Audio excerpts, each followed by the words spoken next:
afternoon and welcome back to Miss P Presents with me, Miss P. Now today you find Joffrey and I in the very highest of spirits, as today is the day we are holding our annual Oscar Wilde tea in honour of the great writer and raconteur. This time of year always makes me think of Oscar Wilde. Divine garden parties, rides on Rotten Row, trips to galleries, pleasure gardens, salons, etc. And as I am very well known in my local area as being the society hostess, I consider it my duty to oversee this little tea with a close group of friends and admirers, and we discuss topics such as whether or not art reflects life or life reflects art, and so forth. We also always have a special guest speaker. This year I believe we have a gentleman, at least I hope he's a gentleman, who will be discussing the benefits of neckties. I do not expect it to be particularly interesting, but then again I always think that fashion is what one wears oneself, and what is unfashionable is what other people wear. I include neckties in that statement. Now, even though Joffrey and I are incredibly busy making preparations for this afternoon, I thought I would do a little warm-up video for you, celebrating Oscar Wilde and all of his wonderful work. So, without further ado, grab yourselves a drink and let's get talking. Joffrey, what the hell is that? Screw top champagne.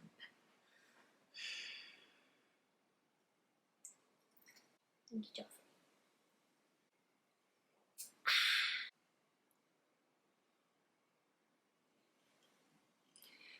No, Joffrey, I don't care for that lamp. It is far too glaring.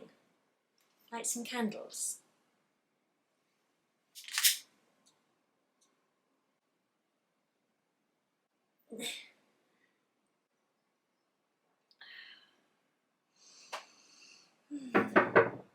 What is it now, Joffrey? What do you mean Mamma's at the door? But she wasn't invited! Ugh! Why will parents always appear at the wrong time? Some extraordinary mistake in nature, I suppose. What's she saying? Mamma? Your coat? But is it really worthwhile, Mother? I really wouldn't stay if I were you, Mamma. There's a terrible draught. I can feel it now. Very good, Mamma.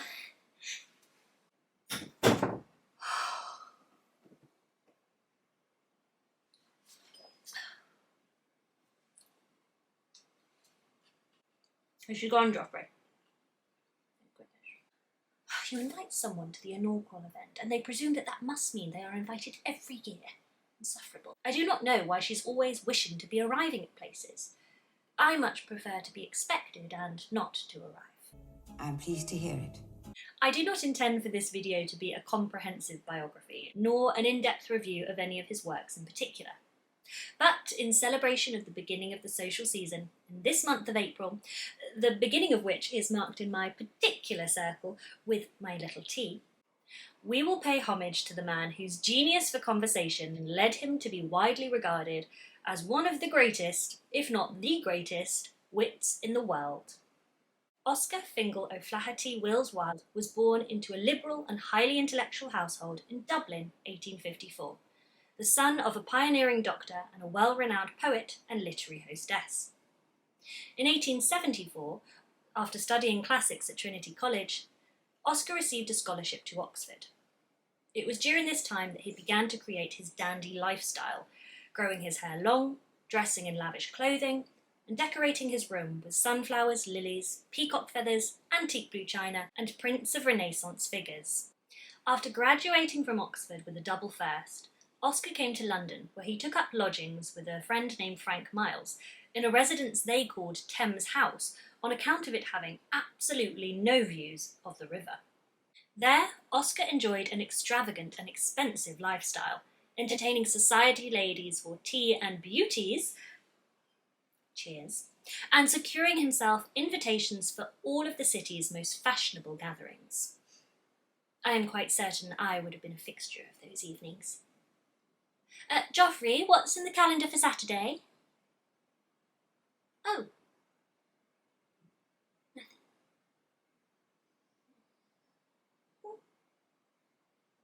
Well, that means possibilities, Joffrey. You never know what might come along. What's that, Joffrey? Another letter from your aunt?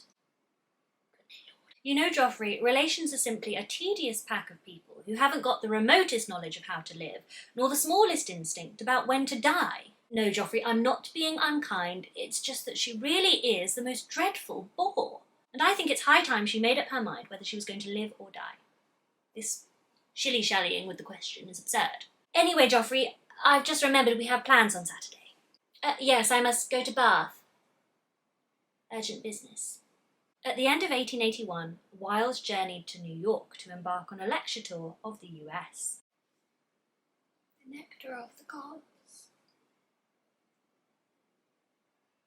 There he proved to be a roaring success, despite being despised by the press. Though, of course, their hostility only served to create even greater enthusiasm for the curiously dressed eccentric who delighted audiences with his quick wit and profound observations. In 1884, Oscar married Constance Lloyd, a fellow creative and leading campaigner for women's rights, who would later become a popular children's author. Together they were celebrated as one of London's leading literary couples, known for hosting exquisite parties and salons at their home in Tite Street. Joffrey, who's that on the telephone? Was he invited? I cannot at the present moment recall. My issue with him, Joffrey, is that he's a genius, and I can't bear geniuses, you know that.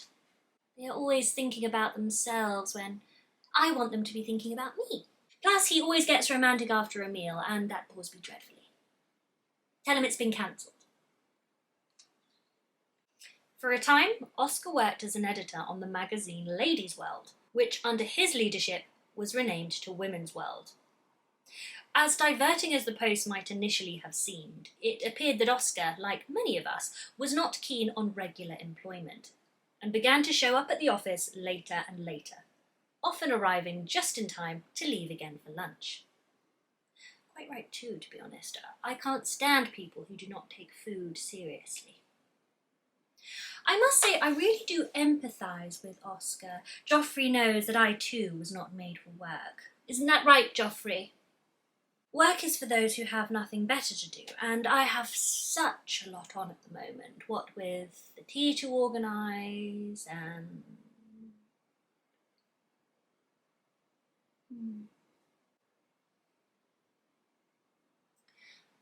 Joffrey, what's that over there?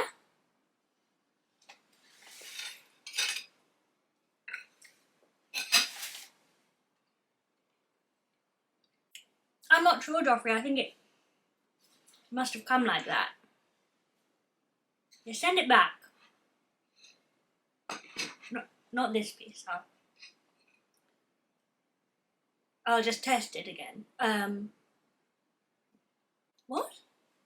In 1891, Oscar's first and only adult novel, The Picture of Dorian Gray, was published to great outcry from the morally upstanding Victorian populace.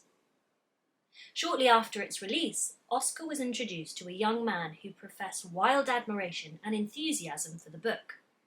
His name was Lord Alfred Douglas, or Bosie, as he was known to his friends. Handsome but wilfully selfish, amusing but often tempestuous, the next few years saw Bosie become Wilde's lover and constant companion, both in London and abroad. In 1892, Lady Windermere's Fan opened at St James's Theatre to great acclaim, both popular and critical.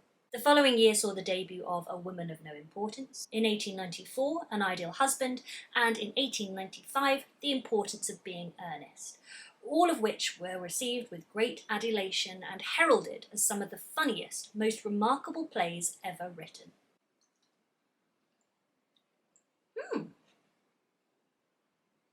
Doing quite good.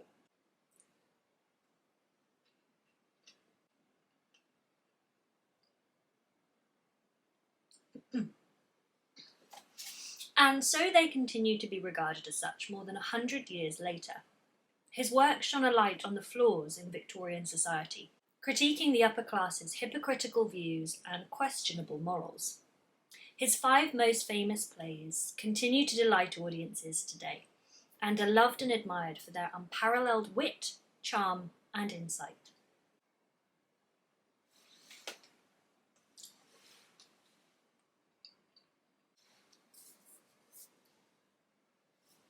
But let us not forget that the legacy of Oscar Wilde does not depend solely on his writings, for it is Oscar himself, as a man, a personality and an icon, who has given us such cause to love, remember and celebrate him. I'm sure I'm not the only person who would readily part with all my worldly possessions to have the opportunity of being present at one of his infamous teas, plays or lectures. If anyone has yet to read his plays in full, I would highly recommend that you do so immediately, as Oscar's character descriptions and stage directions are as poetic, diverting and laugh-out-loud funny as his dialogue. Nothing more now remains to say, except, Oscar Wilde, we love you. Thank you. No, Joffrey, I'm not doing that tomorrow. No, change of plan. You know me, I never put off till tomorrow what I can possibly do the day after. Well, you're welcome, Joffrey. You know me, I always pass on good advice.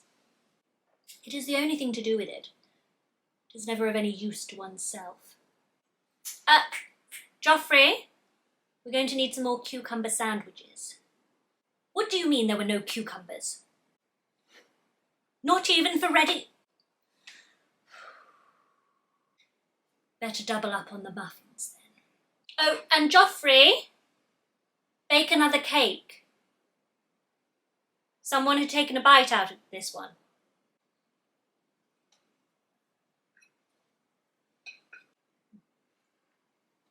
Thank you so much for watching my channel. If you enjoyed it, don't forget to like, comment and subscribe so you can keep up to date with all things Miss P Presents. See you next time.